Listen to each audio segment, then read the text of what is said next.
కీర్తనలో 25:8 మనం చూస్తున్నాము, యెహోవా ఉత్తముడని యథార్థవంతుడనై ఉన్నాడు కావున తన మార్గమును గూర్చి ఆయన పాపులకు ఉపదేశించును అని రాయబడి ఉంది. అంటే మన మార్గముల గురించి పాపులకు ఆయన ఏం చేస్తాడంట?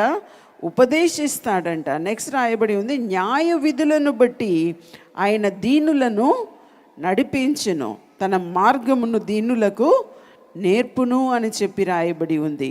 అయితే మనం ఇంకా చూస్తే కీర్తన 143:8 ఉంది, నీ అందు నేను నమ్మిక ఉంచి ఉన్నాను, ఉదయమున నీ కృప వార్తను నాకు వినిపింపుము. ఉదయం ఏం చేయాలంట?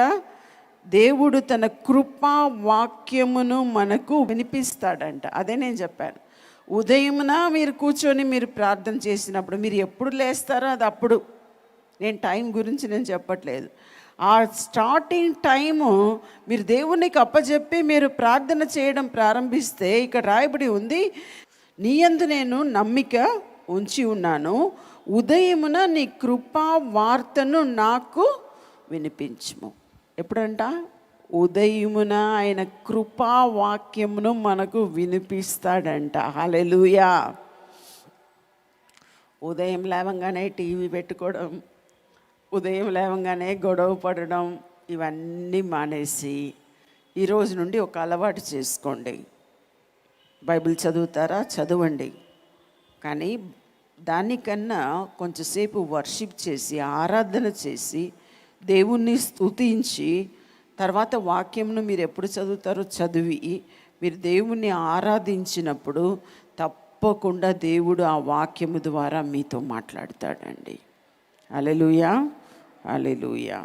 ఇంకా మనం చూస్తున్నాము సామెతలు 3:5 నీ సుబుద్ధిని ఆధారము చేసుకొనక నీ పూర్ణ హృదయముతో యెహోవా యందు నమ్మిక ఉంచుము. ఇంకా 6 నీ ప్రవర్తన అంతటి అందు ఆయన అధికారమునకు ఒప్పుకొనుము, అప్పుడు ఆయన నీ త్రోవలను సరళము చేయము. ఏం చేయాలంట? మనము దేవుని అధికారానికి మన జీవితమును ఒప్పుకొనాలంట. ఒప్పుకుంటే ఏమవుతుంది? అప్పుడు ఆయన నీ త్రోవలను సరళం చేయ. మన త్రోవ ఎప్పుడు సరళం అవుతుంది? దేవునికి ఒప్పుకొన్నప్పుడు. అదే నేను చెప్పాను కదా ఇందాక, క్యాథరిన్ కుల్మన్ అని ఆమె వాడబడినట్టు ఏ స్త్రీ కూడా వాడబడినట్టు నాకు గుర్తు లేదండి. ఇంకా నేను కూడా కాదు, నేను కూడా చాలా చోటు ప్రపంచం అంతా తిరిగానండి. ప్రపంచం అంతా దాదాపు 57 దేశాలు మీటింగ్స్ కానీ వెళ్ళడము, అలా రావడము పోవడము అలా వెళ్ళాను. కానీ అంత అద్భుతాలు అంటే ఒకసారి ఫిజీకి వెళ్ళానండి. అక్కడ వెళ్ళినప్పుడు ఈ స్కూల్ బెంచెస్లో కూర్చుంటారు కదా, అలా కూర్చున్నాడు. అక్కడ పెద్దగా ఇలాంటి చైర్ కూడా లేదు. అక్కడ పోయి నేను వీళ్ళకి ఏం మాట్లాడతానని చెప్పి అనుకొని ఎలాగో మాట్లాడి ముగిస్తే ఎంత అద్భుతాలు అంటే భయంకర అద్భుతాలు. ఒక అతను వీల్ చైర్లో తీసుకొచ్చారు. ఆ వీల్ చైర్లో ఎట్లా తీసుకొచ్చారంటే ఆ కాలు ఫుల్ మెటల్ షూ లాగా పైన తొడ నుండి కింద వరకు ఉంది.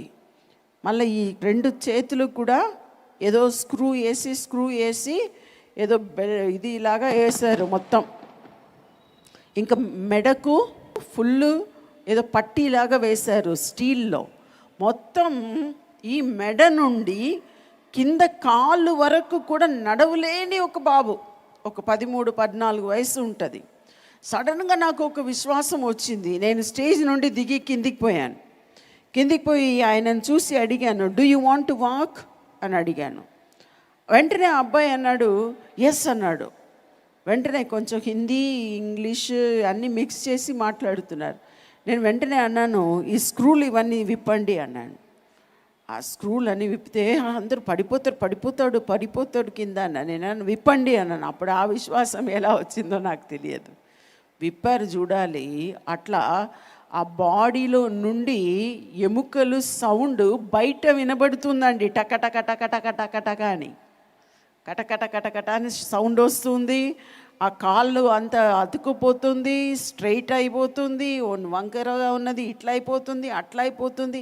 ఒక 10-15 నిమిషంలో నేను చేయి పట్టుకొని కెన్ యూ వాక్ అని చెప్పి, నిలబడతావా, నడుస్తావా, లే అని చెప్పాను. చూడండి, లేచి ఆ ఒక ఆడిటోరియం మొత్తం అటు నుండి ఇటు వరకు ఫుల్ నడిచాడండి. ఆ రోజు అద్భుత కార్యాలు చేసిన దేవుడు ఈరోజు కూడా సజీవుడిగా మన మధ్య ఉన్నాడండి. హల్లెలూయా, హల్లెలూయా. ఈరోజు కూడా నా దేవుడు సజీవుడిగా ఉన్నాడు. నా దేవుడు మాత్రం కాదు, మీ దేవుడు కూడా సజీవుడిగా ఉన్నాడని నమ్మండి.